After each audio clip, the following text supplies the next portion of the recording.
ನಾಯಕತ್ವ ಬದಲಾವಣೆ ಇಲ್ಲ ಅಂತ ಸಿಎಂ ಸಿದ್ದರಾಮಯ್ಯ ಅವರ ಪುತ್ರ ಯತೀಂದ್ರ ಸಿದ್ದರಾಮಯ್ಯ ಸ್ಟೇಟ್ಮೆಂಟ್ ಕೊಟ್ಟ ಬಳಿಕ ಡಿಕೆ ಬಣವನ್ನ ಸಹಜವಾಗಿ ಈ ಮಾತುಗಳು ಕೆರಳಿಸಿದ ಹಾಗೆ ಕಾಣಿಸ್ತಾ ಇದೆ.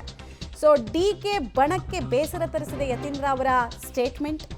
ನಾವು ಮಾತಾಡಿದ್ರೆ ನಮಗೆ ನೋಟಿಸ್ ಕೊಡ್ತಾರೆ ಅಂತ ಅವರು ಅಸಮಾಧಾನವನ್ನು ವ್ಯಕ್ತಪಡಿಸಿದ್ದಾರೆ.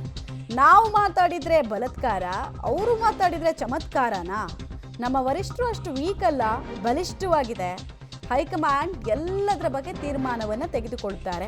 ಯತೀಂದ್ರ ಹೇಳಿಕೆ ಹಿಂದೆ ಯಾರಿದ್ದಾರೆ ಗೊತ್ತಿಲ್ಲ ನಮಗೆ ಅಂತ ಬೆಳಗಾವಿಯಲ್ಲಿ ಶಾಸಕ ಇಕ್ಬಾಲ್ ಹುಸೇನ್ ಹೇಳಿಕೆ ಕೊಟ್ಟಿದ್ದಾರೆ. ಕ್ಲಿಯರ್ಲಿ ಡಿಕೆ ಬಣ ಸಿಟ್ಟಾಗಿದೆ. ಕ್ಲಿಯರ್ಲಿ ನಮ್ಮ ವರಿಷ್ಠರು ಬಲಿಷ್ಠವಾಗಿದ್ದಾರೆ, ನಮ್ಮ ವರಿಷ್ಠರು ಸಮರ್ಥವಾಗಿದ್ದಾರೆ. ಕಾಂಗ್ರೆಸ್ ಪಕ್ಷದಲ್ಲಿ ಶಿಸ್ತಿನ ಸಿಪಾಯಿಯಾಗಿ ನಾವೆಲ್ಲರೂ ಕೂಡ ಅವ್ರು ಏನು ಹೇಳ್ತಾರೆ ಅದಕ್ಕೆ ನಾವೆಲ್ಲರೂ ಕೂಡ ಬದ್ಧವಾಗಿರಬೇಕಾಗ್ತದೆ. ಯಾರೂ ವರಿಷ್ಠರ ಜಾಗನ ಭರ್ತಿ ಮಾಡೋಕ್ಕೆ ತುಂಬಲಿಕ್ಕೆ ಅವಕಾಶ ಇಲ್ಲ. ನಾನು ಹೇಳಿದ್ರೆ ಬಲಾತ್ಕಾರ, ಅವ್ರು ಹೇಳಿದ್ರೆ ಚಮತ್ಕಾರ. ನಾನು ಹೇಳಿದ್ರೆ ಬಲಾತ್ಕಾರ, ಅವ್ರು ಹೇಳಿದ್ರೆ ಚಮತ್ಕಾರ. ಅದನ್ನು ಅವ್ರು ತಿಳ್ಕೊಳ್ಬೇಕು. ಯಾವ ಸಂದರ್ಭದಲ್ಲಿ ಏನು ಮಾತಾಡಬೇಕು, ಯಾವ ರೀತಿ ನಮ್ಮ ಸ್ಥಾನಗಳನ್ನು ನಾವು ಅರಿತ್ಕೋಬೇಕಂತೇಳಿ ಅವ್ರಿಗೆ ತಿಳುವಳಿಕೆ ಇರಬೇಕು.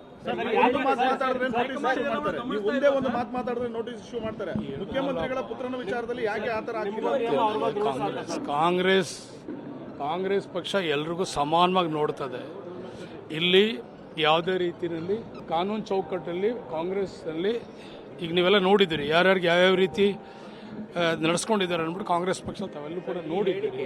ಸಿಎಂ ಅವರ ಅನುಮೋದನೆ ಇಲ್ಲದೆ ಅವರ ಕನ್ಸೆಂಟ್ ಇಲ್ಲದೆ ಬರ್ತದೆ ಸರ್? ಗೊತ್ತಿಲ್ಲ, ನನಗೆ ಗೊತ್ತಿಲ್ಲ. ನೀವು ಹೈಕಮಾಂಡ್ ಭೇಟಿ ಆಗ್ತೀರಾ ಸರ್? ಈಗೆಲ್ಲ ನೀವು ಒತ್ತಾಯಿಸ್ತೀರಾ ಹೈಕಮಾಂಡ್ ನಮಗೆ ಮಾತ್ರ ನೋಟಿಸ್ ಕೊಡಬೇಡಿ ಅವ್ರಿಗೂ? ನೋಡಿ, ಹೈಕಮಾಂಡ್ಗೆ ಎಲ್ಲ ವಿಷಯಗಳು ಗೊತ್ತಿದೆ.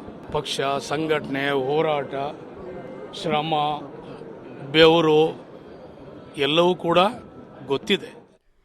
ಡೀಟೇಲ್ಸ್ ಕೊಡ್ತಾರೆ. ನೇರ ಸಂಪರ್ಕದಲ್ಲಿ ಜಾಯ್ನ್ ಆಗ್ತಾರೆ ದಿಲೀಪ್. ಡಿಕೆ ಬಣ ಸಹಜವಾಗಿ ಸಿಟ್ಟು ವ್ಯಕ್ತಪಡಿಸ್ತಾ ಇದೆ. ಇದನ್ನು ಗಮನಿಸ್ತಾ ಇದ್ರೆ ಪರಿಸ್ಥಿತಿ ಇನ್ನೂ ವಿಕೋಪಕ್ಕೆ ಹೋಗುತ್ತೆ, ರೋಷ ಆವೇಶ ಇನ್ನಷ್ಟು ಶಾಸಕರದ್ದು ಕೇಳಬಹುದು ಅಂತ ಅನ್ಸುತ್ತೆ ದಿಲೀಪ್.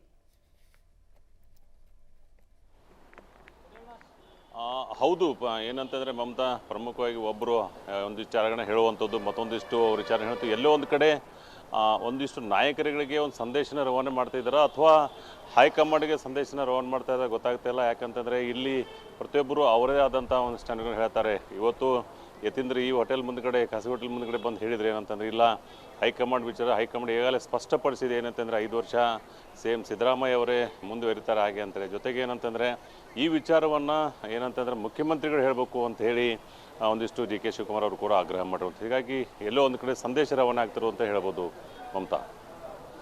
ರೈಟ್, ಧನ್ಯವಾದ ತಮ್ಮೆಲ್ಲ ಮಾಹಿತಿಗಾಗಿ ದಿಲೀಪ್.